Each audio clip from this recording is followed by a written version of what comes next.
What kind of bourbon? It's a was it Hoyser? Well, no. One of the So gentlemen's that we had on the show. His daughter is a country singer, and she's getting pretty, I guess, pretty well known. And yeah, she had her own coffee and decided to. I think that's how it went. She has her own coffee brand and decided to make some type of coffee coffee green bourbon, which I've had before, not of hers, but there's a couple Japanese whiskeys, bourbon companies that have coffee infused bourbon. Nice. Right, Alex? What were you about, yeah. Alex? I think this is the trend now. So if you come on Refresh Friday, you got to send us a bottle of booze. Nah, don't do that to me. It'd be a lot, dude. maybe 15 years ago, 10 years ago. Heck, 5 years ago. That'd be good to try that. Yeah. I'm a Manhattan guy, so I just stick with like Angel's Envy or Manhattan's maybe good. Ooh, Angel's Envy is good stuff. Angel's Envy Yeah, is good. you turned me on to that a while ago, Art. It's pretty good stuff. I like it. Angel's Envy. I haven't had a Manhattan in a while because it's been like 90 here, so the last thing you want is like some like Manhattan. So it's been margaritas, but Yeah. Yep. I like a good extra dry dirty martini with blue cheese olives. That's probably my favorite number one fancy drink. yeah. Do you do vodka or gin though? Usually vodka. Yeah, I do that exact same thing, but I'll do gin. Gin. It's really good with Plymouth Cold, gin. really really dirty. Oh yeah, it's got to be dirty. Dirtier the better. Have you tried it with Plymouth gin yet? That's my favorite. No, I haven't. I haven't tried it though. Highly recommend. Yeah, I gotta get some of that. I've had it before. Yeah, there's two. I mean, you got your regular Plymouth, and then there's the Plymouth Slow. And I haven't tried a martini with the Slow. What's slow? It's all about location. That's where the Okay. Plymouth comes from and all. So Okay. but it's good. It's nice and mild. And here we go, fellas.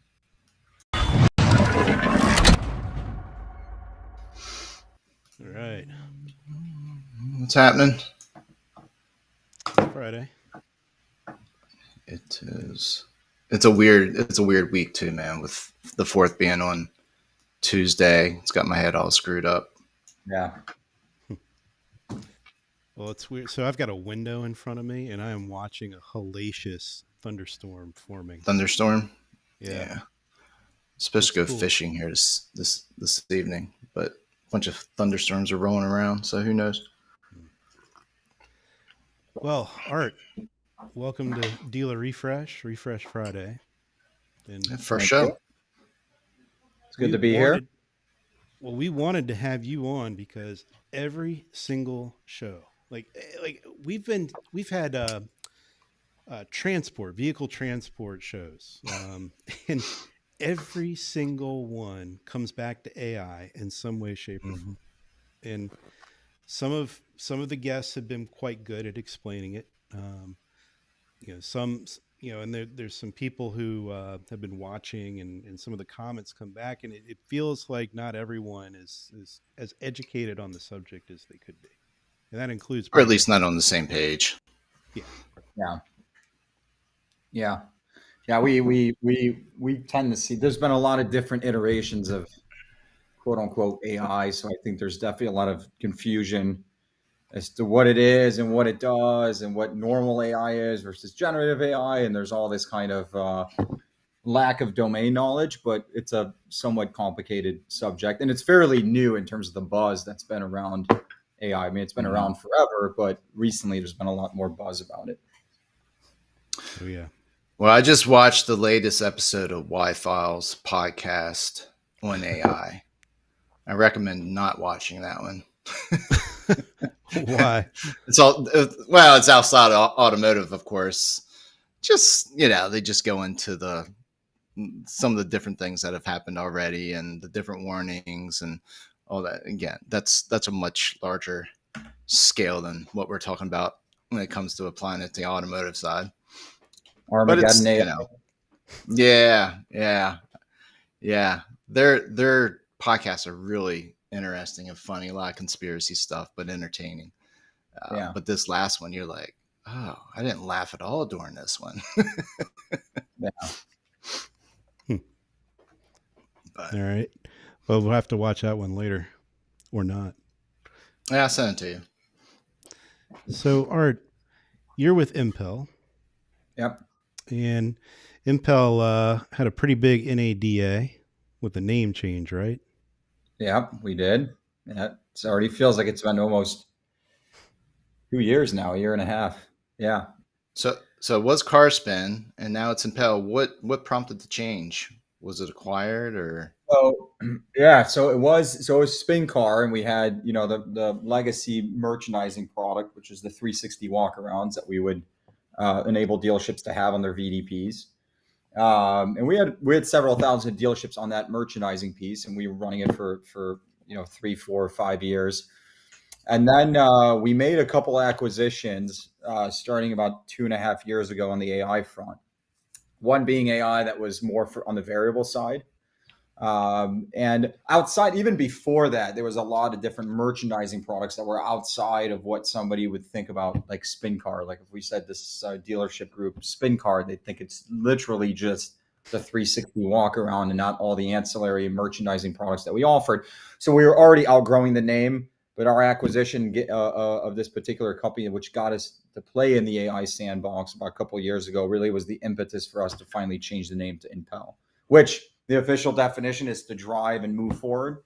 And we thought it was a great name that fit kind of like what we're trying to do, especially around artificial intelligence. So it was a good time to make that name change. Cool. Yeah. It's got some definition behind it. Yeah. Yeah. It's not Impel, like, you're going to stab Isn't that someone. Impale? Yeah. Impel. I would say that that's quite a fitting name for the culture of your company. Yeah. Which one, Yes. Impel or Impel? Impel for sure. I mean, Yeah. that's Yeah. everything I've seen from y'all is drive hard and go forward. So Yeah. Yeah. Thank you. We appreciate it.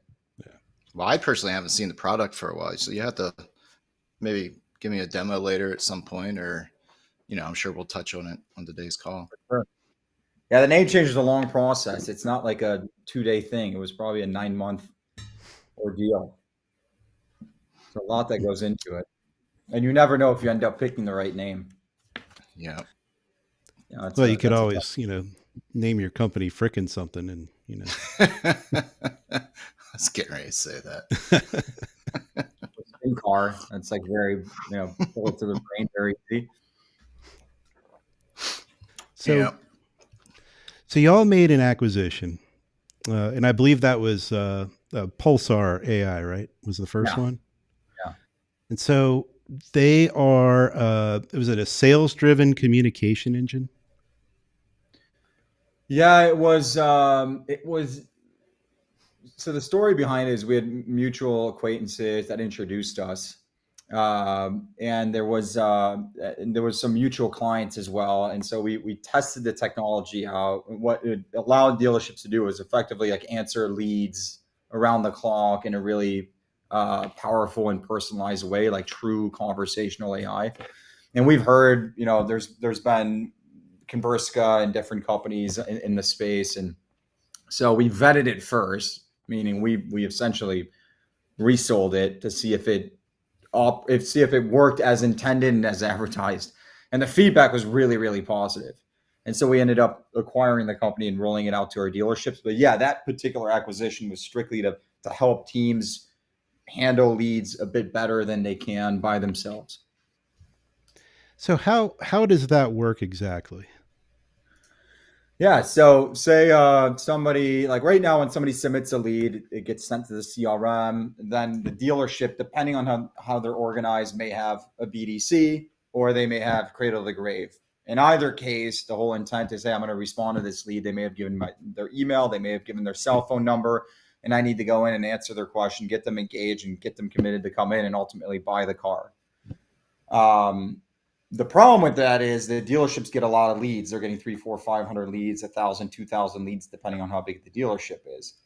And whether or not they have a BDC or Cradle to the Grave, some of the staff is prone to the same um, pitfalls that warrants the dealership to have AI. Like they don't answer the questions that the customer poses in the lead submission, right? You could say something as trivial as, could you please send me the pictures, or does this car have Apple CarPlay? And that typically doesn't get answered. And it sounds silly, but it actually has a huge impact on the customer's willingness to engage back. And then there's all sorts of other things, right? The long-term follow-up is really hard to instill in people to do well or do consistently well. Half the leads come at night. There's a whole bunch of different stuff that make it really difficult to maximize the engagement with humans alone.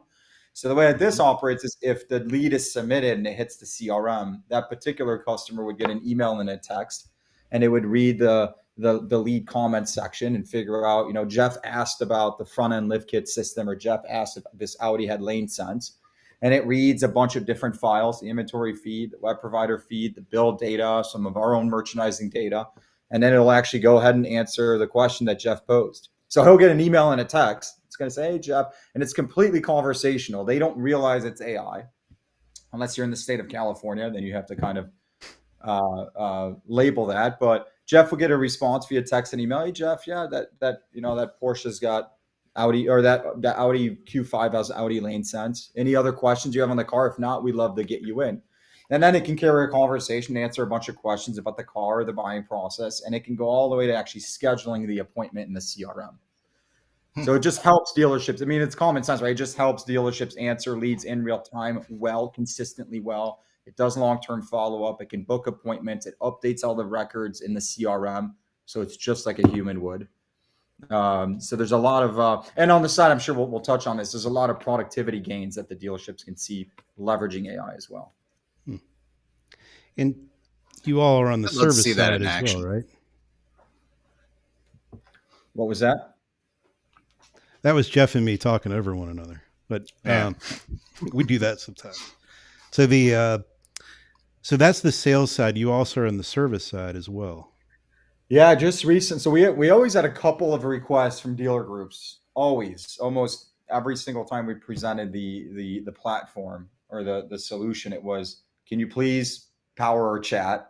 Which we always said, no, it's not our focus right now. And then it was, can you please do this for service? Because it seems like service requires a lot more outreach for a much longer period of time, and like versus internet leads. So why don't we apply this to service? We started out building our AI, like we started out extending it for service, but we ended up stumbling on a company called Car Labs, and Car Labs already had all of the kind of the bedrock built out, all the foundational stuff built out. And so we ended up acquiring that company to kind of fast track us to get to market much faster with a product for service. And that's been a huge growth driver, not only for dealerships service revenue, but for us as well. So that was about 9 months ago. So yeah, so now we have a service application as well.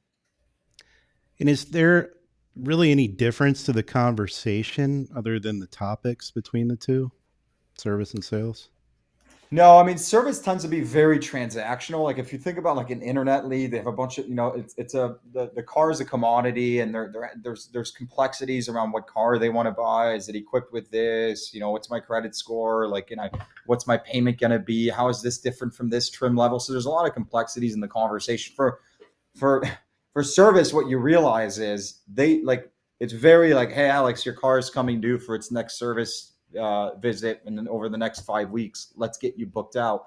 And so that's almost just an exercise of follow-up, and there's not a lot of nuanced conversations that happen. There is on the variable side. On the fix, it tends to be pretty black and white. Gotcha. Transactional is that's a good definition for it.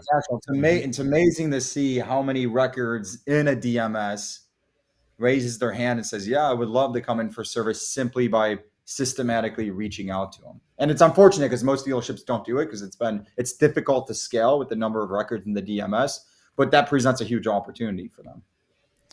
I mean, A, one of my a lot of cars the is the I was gonna say a lot of the OEMs offer those type of services for the dealerships, especially on the service side.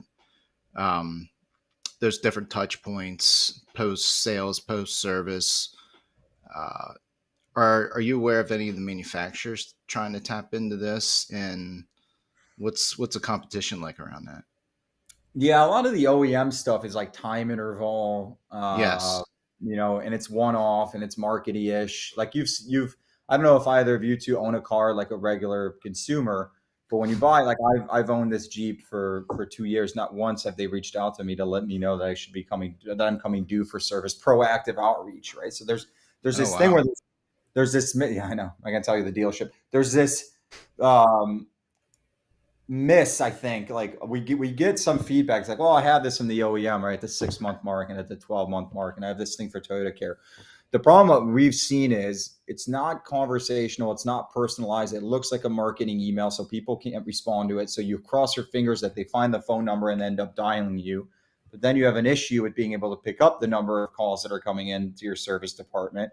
And the other thing is, what we found is like 75% of the engagement is from the AI doing long-term follow-up, which definitely doesn't happen even with the OEM programs. Meaning, I reach out to you, the AI reaches out to you, Jeff, because it recognizes that you're coming due in 5 weeks. And so it's going to be predictive. So it'll, hey, Jeff, it looks like you're coming due in a few weeks. Can we get you penciled in so that you can get first choice at your appointment time?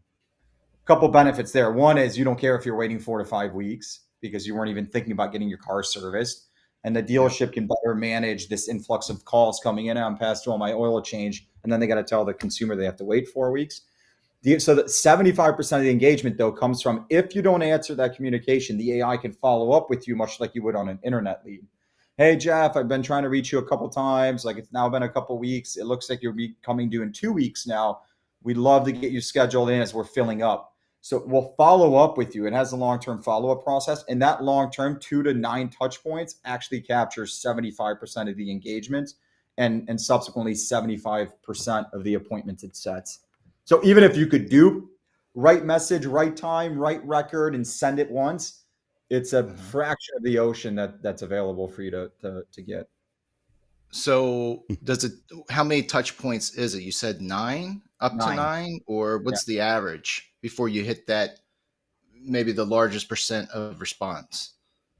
Because 75%, I mean 75%, that's freaking strong. I mean, it's stretched out over nine possible attempts, but even so, that's Yeah, it's it's pretty pretty impressive. consistent. Like, if you look at the 9 engagement points, the first one will automatically capture 25%, right? So it's Okay. probably capturing the vast majority of it, like as a Hmm. single point. The second one may capture another. So if it engaged up 200 people in the first outreach, the second one would be 100. The third one would be 103. So it's not like Okay. as it keeps following up, there's a drop off. It's actually pretty eye-opening to see how it Okay. continues to capture more and more as it continues the follow-up process. That would be fun to watch. Yeah. And when the customer responds back with how much is that going to be, is that something the AI can handle today, or does that get passed back to the Uh, dealership? no, not today. I mean, that's definitely medium state of where we want to get it. That would TO it to whoever the service advisor is. But the way that we see it is like the hard part. The hard part isn't necessarily answering that question. Mm-hmm. They're engaged finally.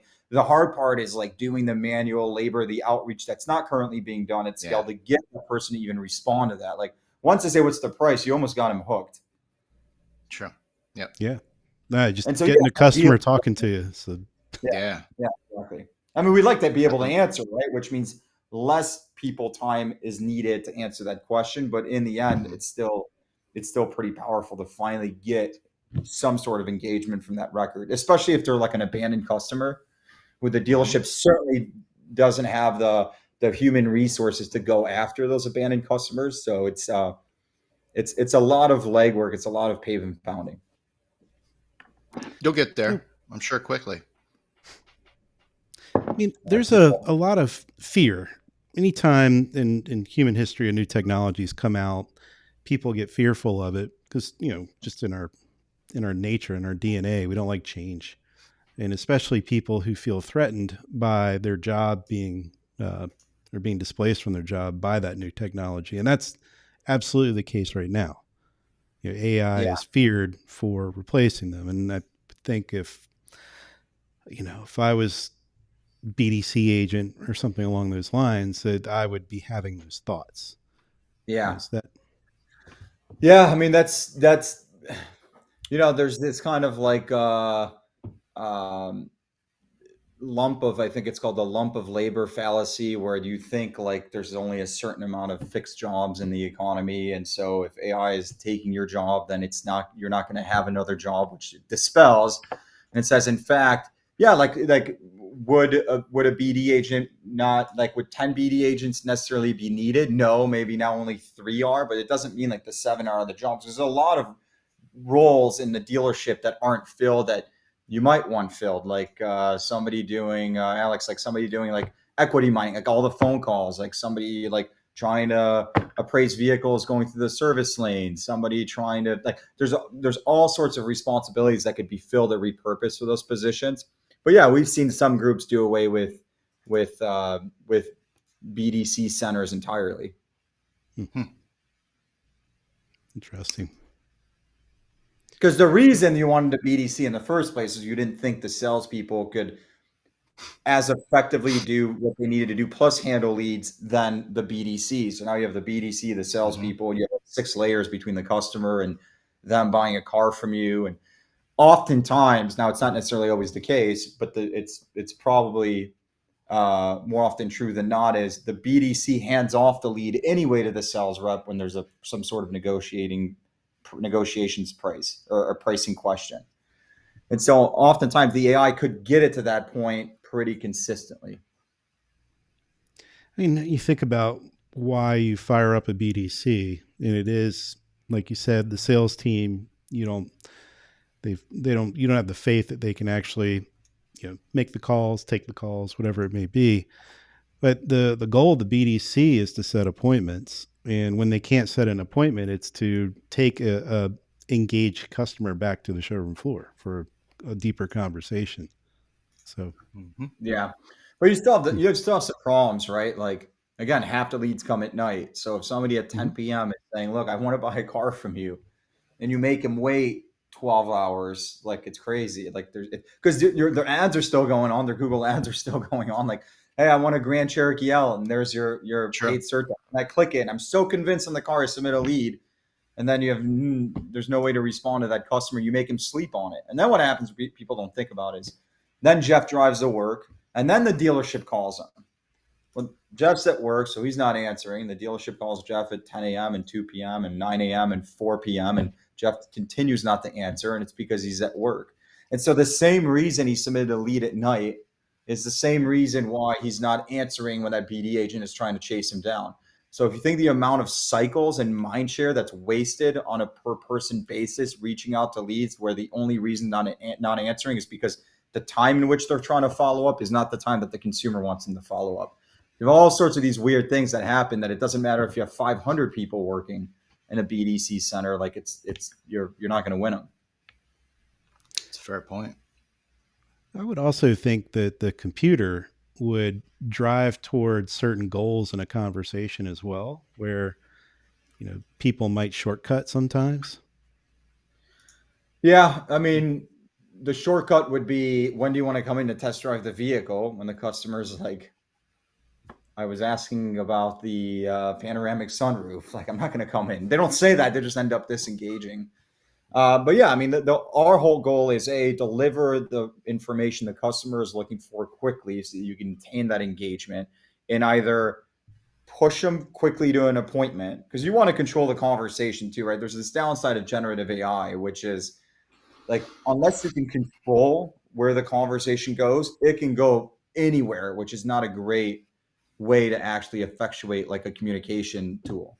You want to be able to still kind of, like, when the person comes in, I've never worked at a dealership, but I'm assuming it's like they know how to command the conversation, not let it drift in Mhm. directions they don't want it to let it drift. It's the same thing with this AI. So yeah, the whole goal is let's get them committed by answering their questions as quickly as possible and get the appointment. If not, let's get it to a point where it's so close to the point of conversion that it requires a human to be involved because they're asking about a specific price that they want, or they want to offer cash and they want to negotiate. That's fine. That would be TO to a salesperson.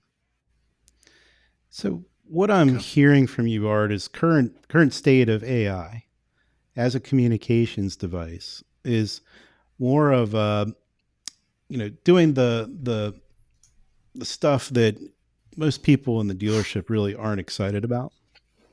And Sure. this Yeah. is teeing them up to have more of the conversations and engagements that they are excited about. That'd be a Yeah. fair statement.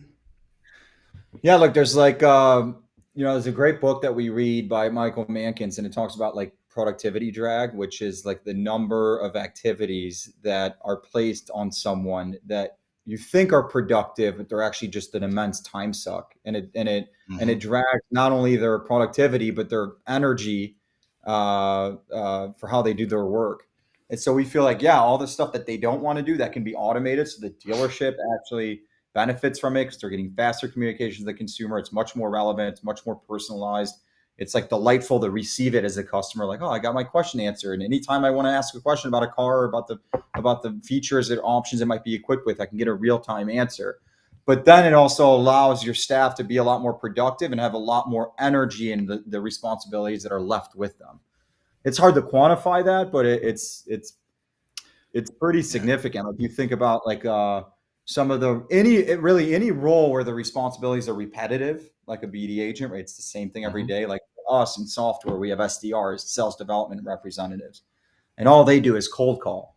They cold call, just trying to get meetings, try to get their foot in the door, and it's hard work and it's repetitive and it's every day. And so if we can relieve some of that more tedious work, do it better, liberate some of that time so that they can focus on much more higher productivity activities, I think that's a huge win. That's no doubt a win. No doubt a win. Salespeople are not good at that. They don't want to do the simple follow up. I always call it, I always call it lead fatigue. So if you got X amount of leads come in, maybe they get 3 leads that are trade in leads and they're, they respond Maybe like back. leads, They and then don't they're get a like, response back from the customer, then he gets 3 more. So that person's got, 6 trade-in leads sitting in there. He sent out the generic template, hasn't heard back, maybe makes a phone call, hasn't heard back. yeah, And then another one comes in and he's like, man, this is my 7th freaking trade-in lead today. You know what they do? Delete. yeah,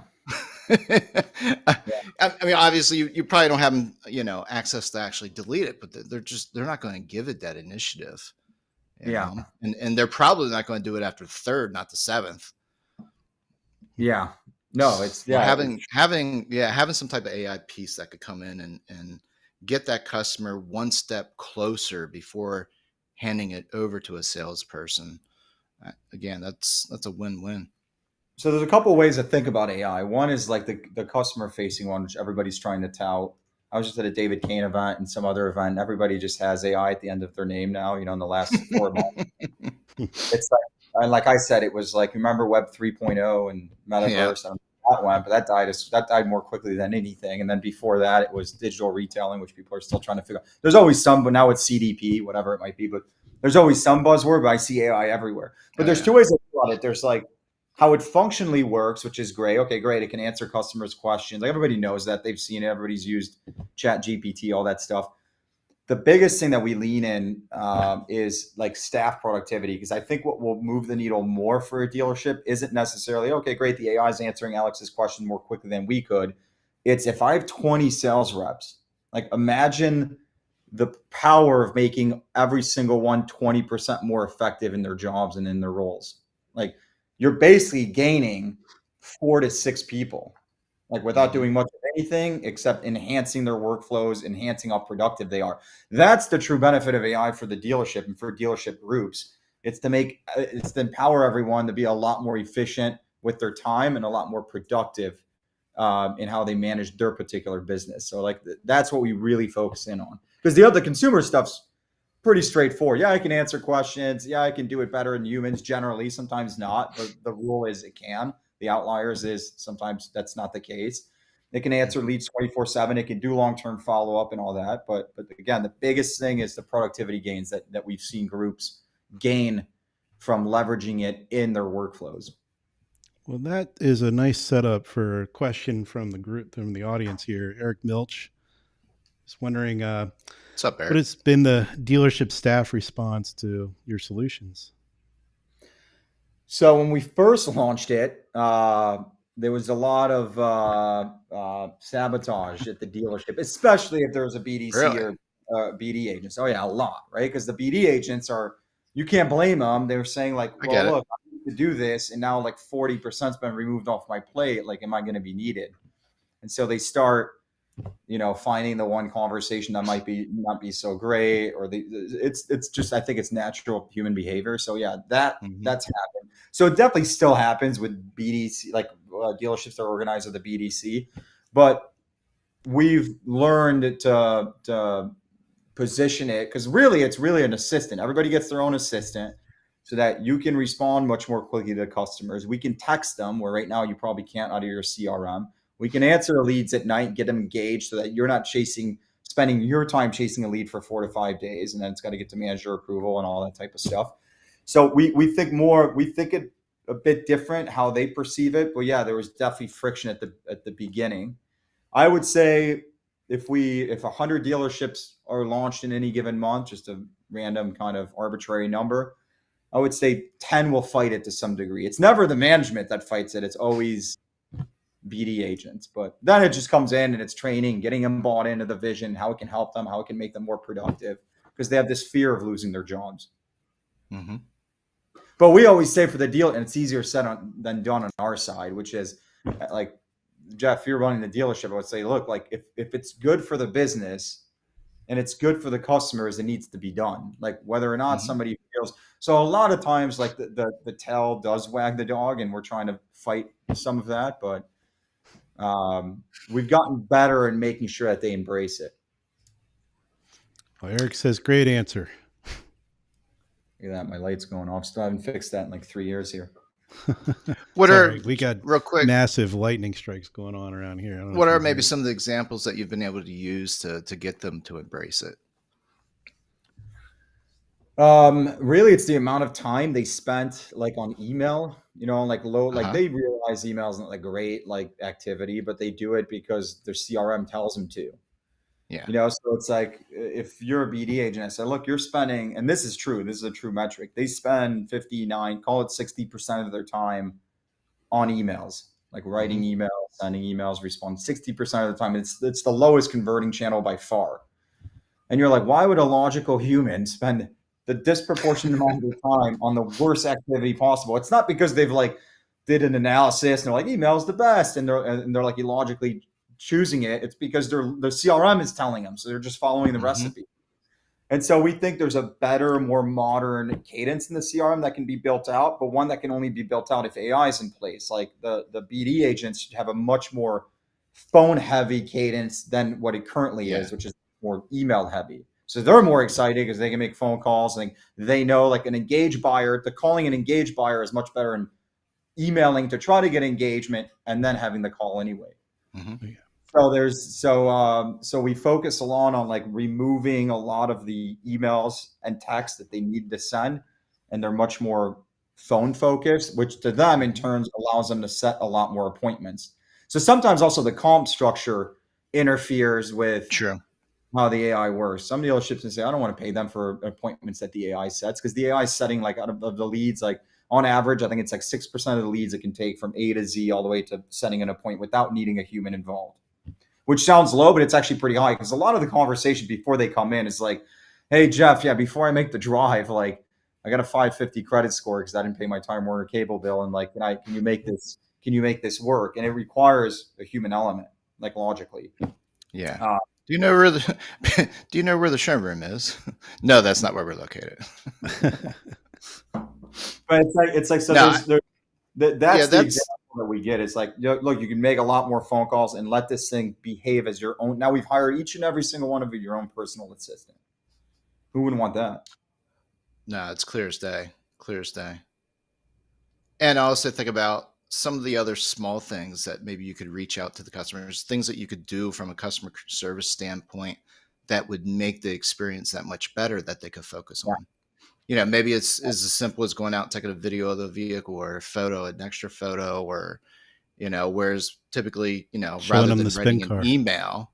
Yeah, exactly. Anything like that. I mean, there's extra touch points that you could incorporate into your process that will make you stick out above and beyond any other competition out there. So Yeah, use that time for that. we spent like the last 8 months like designing this new CRM cadence playbook for dealerships, and one of them is like, hey, instead of having to rush to answer a lead to get speed to answer, and you disregard the comments and you're just answering the lead at the expense of answering it in a way that's impactful, like might as well not respond quickly if you're not going to answer the customer's question honestly and just take your time. Exactly. But instead of rushing and doing that, let the AI go ahead and answer, and the customer is going to be delighted, so he'll engage.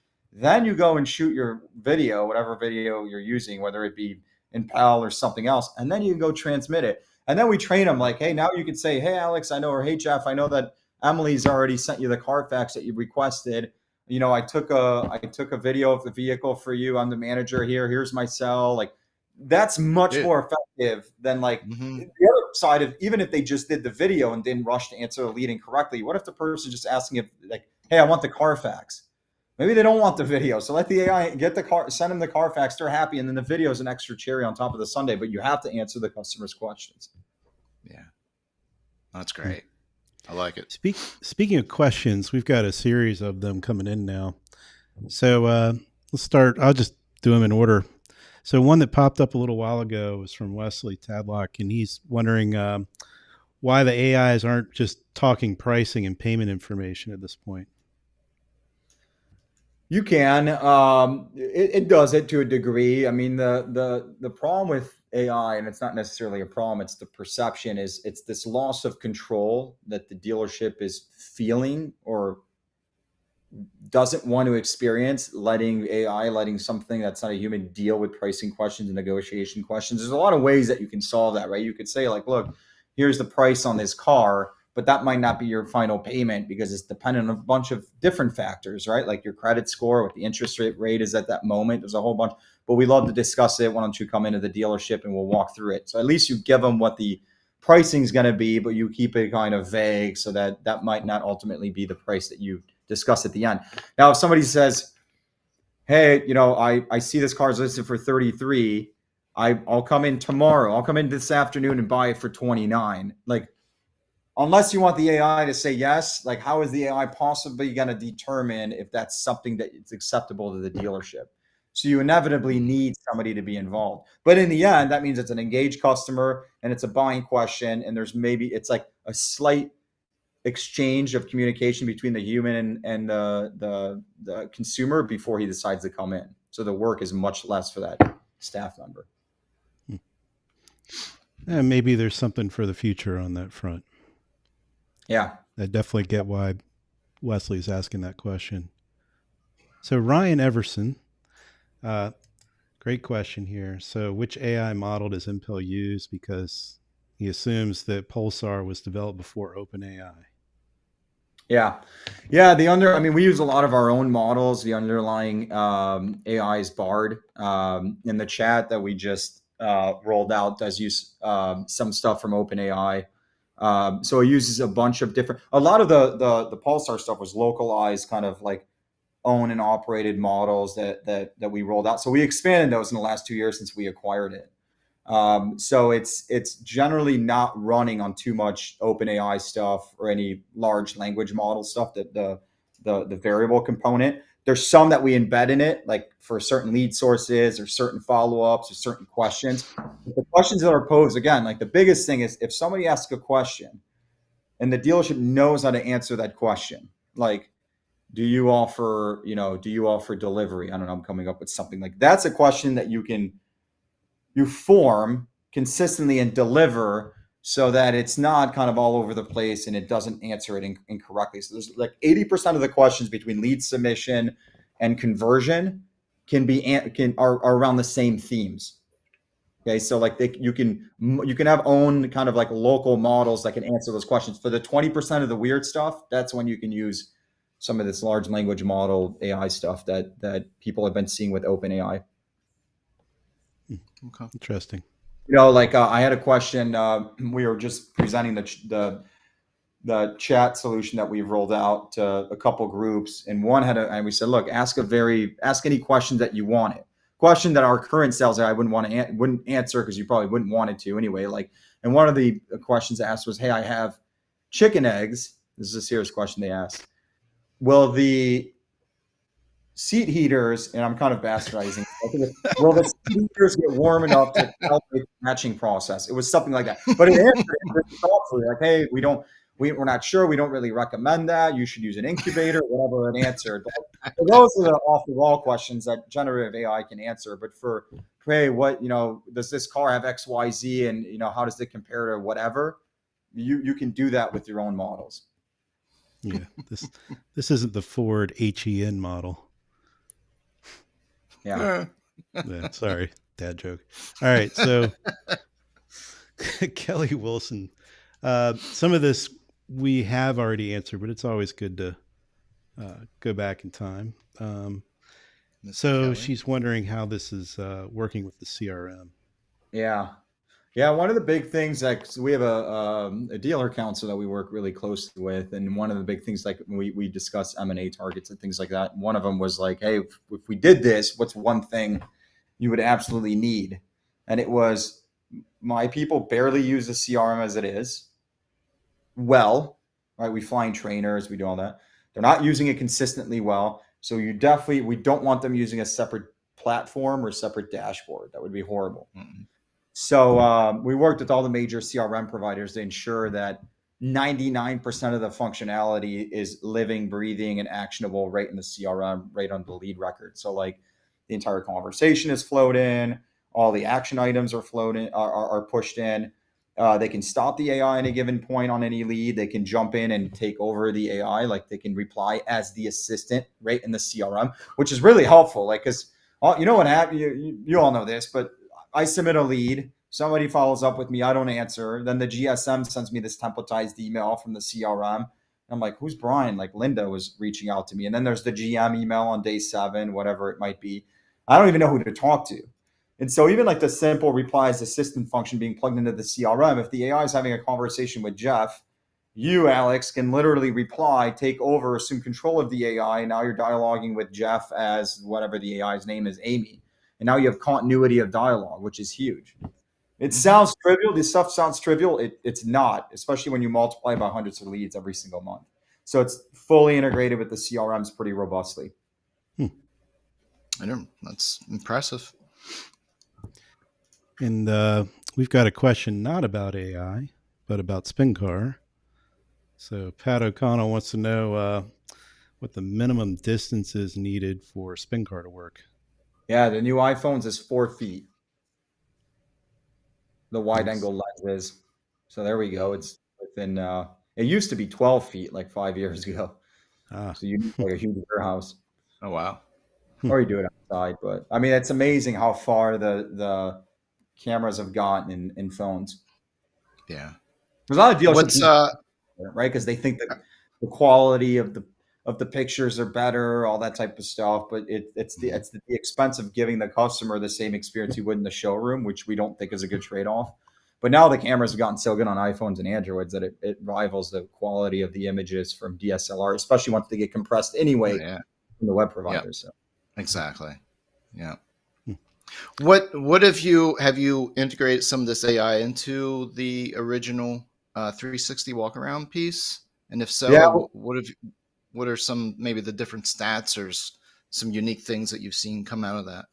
Yeah, we use a lot of it. It's a different application of it. So a lot of it's like computer vision. A lot of the AI is around computer vision. So like stabilization uses AI as well. Like, so if you're using an iPhone, you're walking around the car, we can use AI to stabilize the spin.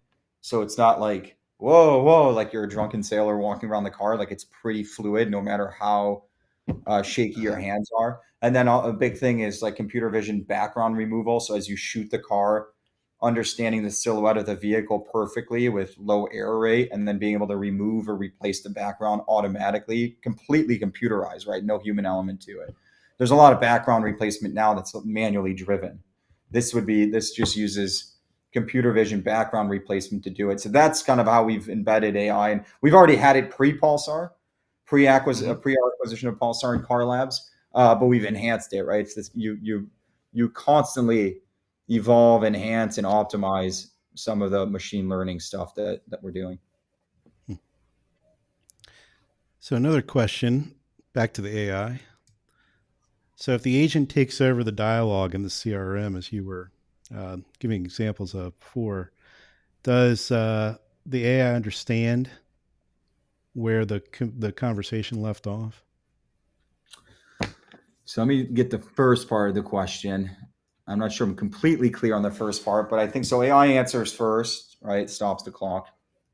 And then it's if the person then jumps in, is the AI advanced enough to understand what happened between the BD agent or the sales rep and the shopper after AI, like let's say, is re-enabled? No, the answer is no.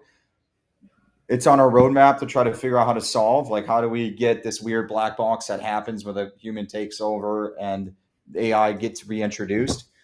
But there's two ways to think about that. The way that we teach and train is let AI go all the way until it TOs it to you, right? And that's when you're needed. Like you should be able to effectuate that conversion without AI needed again, right? Because like think about it, if you're working 100 leads and now AI is working, it is answering every single one of them. Like your time should be 100% focused on the 60 to 70 that the AI engages and then TOs to you, right? So that Mhm. you should have nothing on your plate other than ensuring that engaged lead that was sent to you is converting. So we don't see it happen often where it goes from AI to human back to AI. So to us, it's not an immediate need to solve.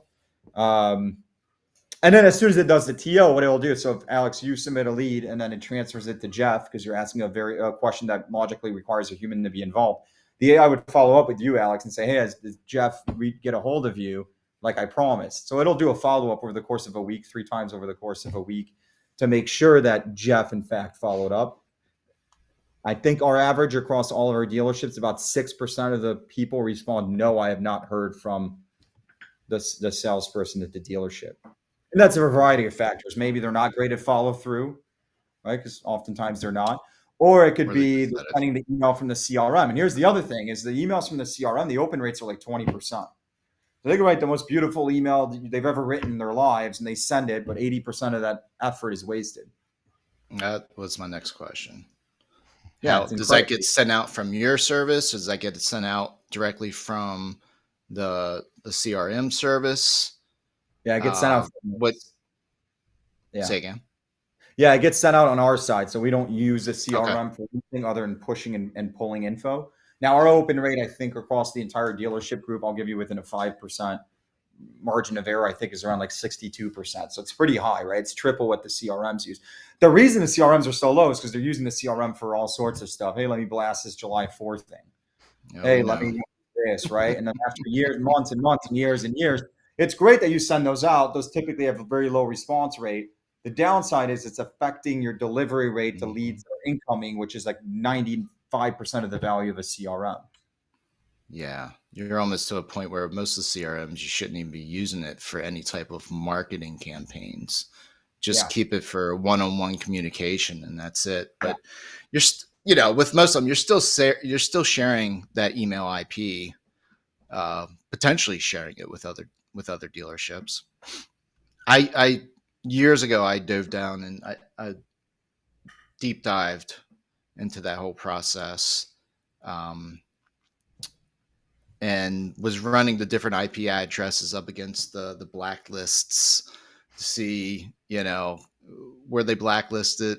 If so, for how long? It was a yeah. mess.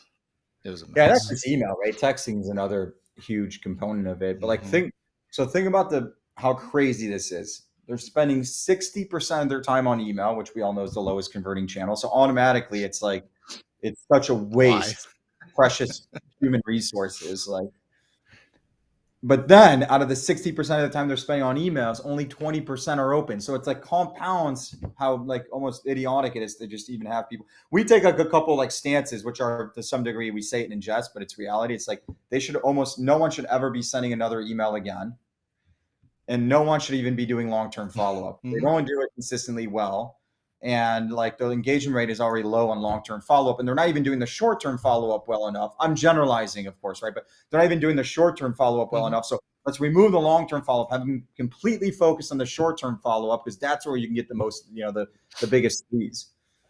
But there's a whole bunch of crazy stuff that happens just due to like inability to deliver emails. Like you can't text unless. So like here's another crazy fact. So 75% of consumers will give you their cell phone number in the lead that they're submitting.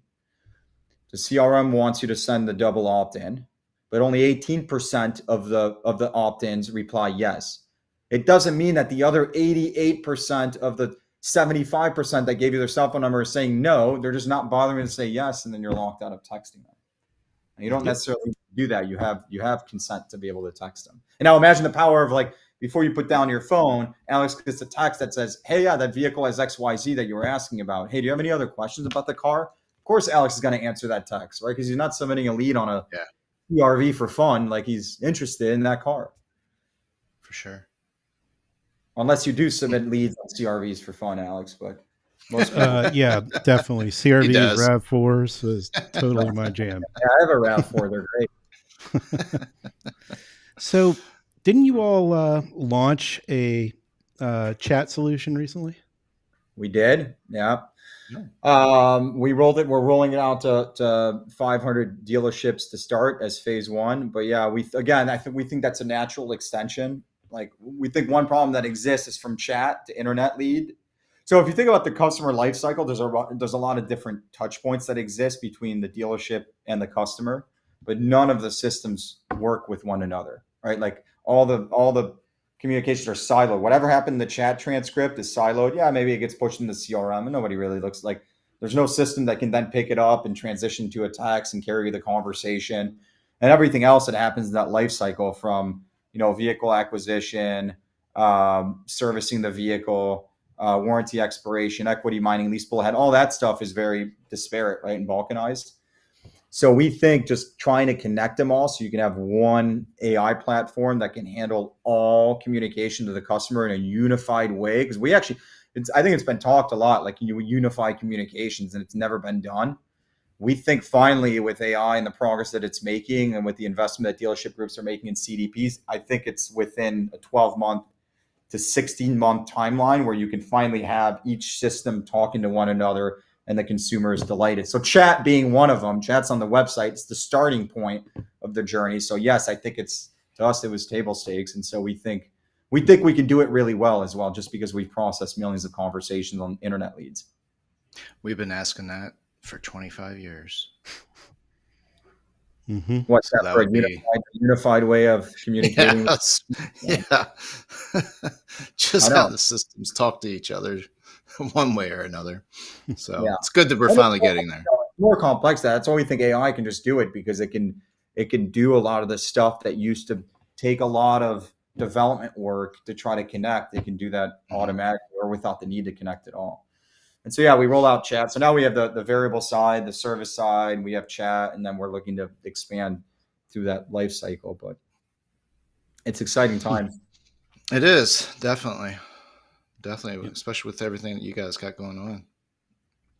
Yeah, it's a neat spot to be in. As you were describing that, I'm sitting here thinking, if I were a CRM company, I could either be scared or I could be a great partner, because that would give my platform a shot in the arm. Yeah. Yep. Most of them are relatively open. Most of them are relatively, like, some of the APIs aren't as robust as the other in terms of the information that they can transmit to you to enhance the way that you respond. But most of them are pretty decent to work with. They're not insular, right? They're not closed. Most of them are pretty open, willing to plug in and do whatever's best for the dealership. Mhm. Yeah, there's only a very small handful of vendors serving car dealers that are one sided. You know, that Yeah. I think we all know who they are. um, Yeah. but most of them are, yeah, if we've got mutual clients, everyone wants to work together to the dealer's benefit, For despite sure. what dealers might think. That's Yeah. the vendors are actually trying to do what's right for you most of the time. And the DMSs as well are pretty, Mhm. are pretty good to work with and develop with. But that's another huge side. Like if you think about AI and automation, the service drive, like Jeff, you buy a car, the number of touch points that need to be had against you every year that you own that car, and you own that car for 6 years, and then you multiply by the 50,000 records that are in your DMS, each and every one of which is at a different stage in their journey, requires different hand holding. Like there's no way like that people are going to be able to do the outreach, so they don't, right? And like we hear a lot of like the other question that we have is like, hey, will you guys do telephony AI for service, right? Like will you pick up the phone? um we're not super excited about that space just because we think that the root cause of a lot of the phone calls either can't be solved by that because it's, hey, what's the status of my car? I brought it in, I thought it was going to be ready and it still needs some.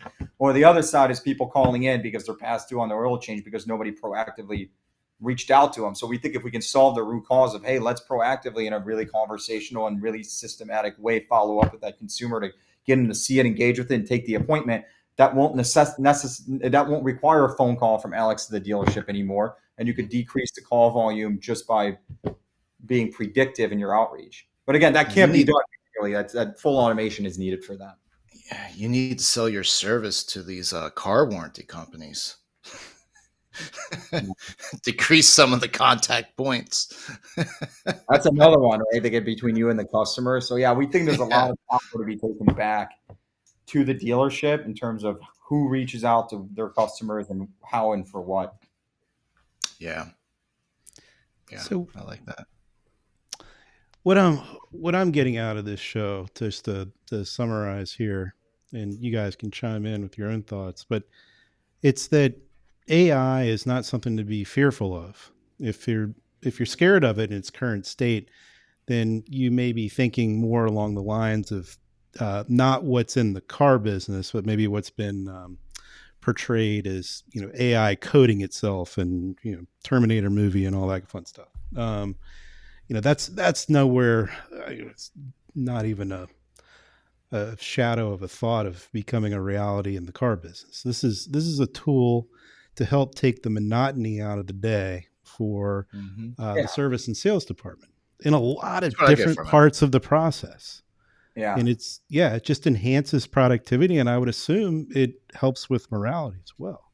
yeah.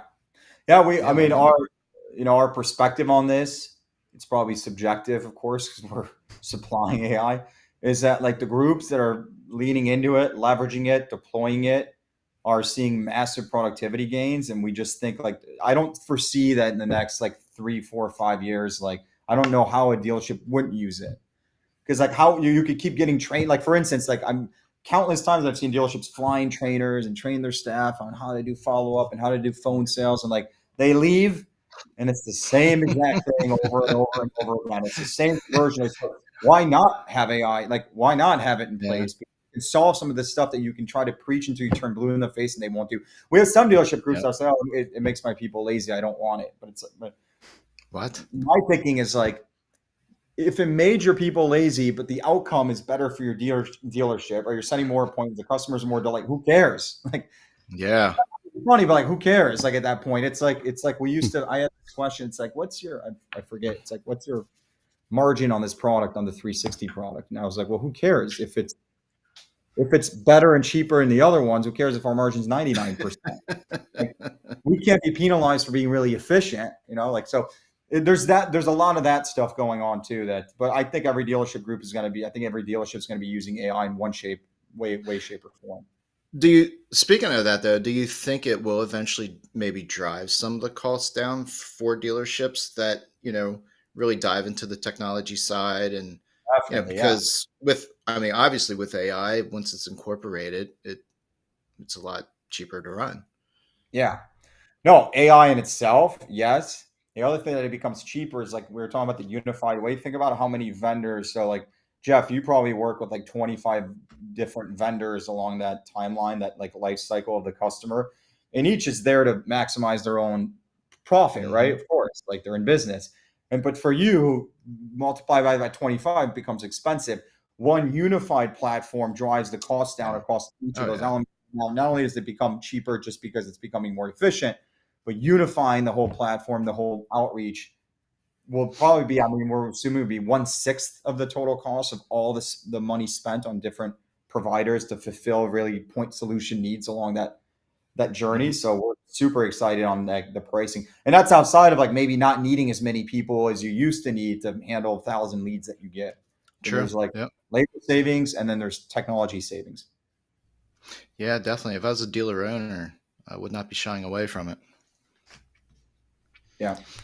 Well, Art, we want to thank you for your time today and Yeah. getting in here with your flat tire. Yeah. Well, I thought I was going to be 10 minutes late, but I was going like 85 on the highway. So I made it. Glad you did. No. Yeah, really appreciate it. It's obviously it's a fun topic to talk about, and but there's still a ton of questions around it. So it's going to be interesting to see how this all plays out. Yeah, Yeah. there are more questions popping in, but we just aren't going to be able to get to them all. So Yeah. Well, there's just definitely jump. worth a part 2 at some point. Yeah, that, and if you got questions, just jump over to the forums. It's on link into the post there and ask away. We'll send them over to Art and get the answers for you. All right, Alex, Jeff, thanks. We appreciate it. You got Have it. a good weekend, Thank you so everybody. much. See ya.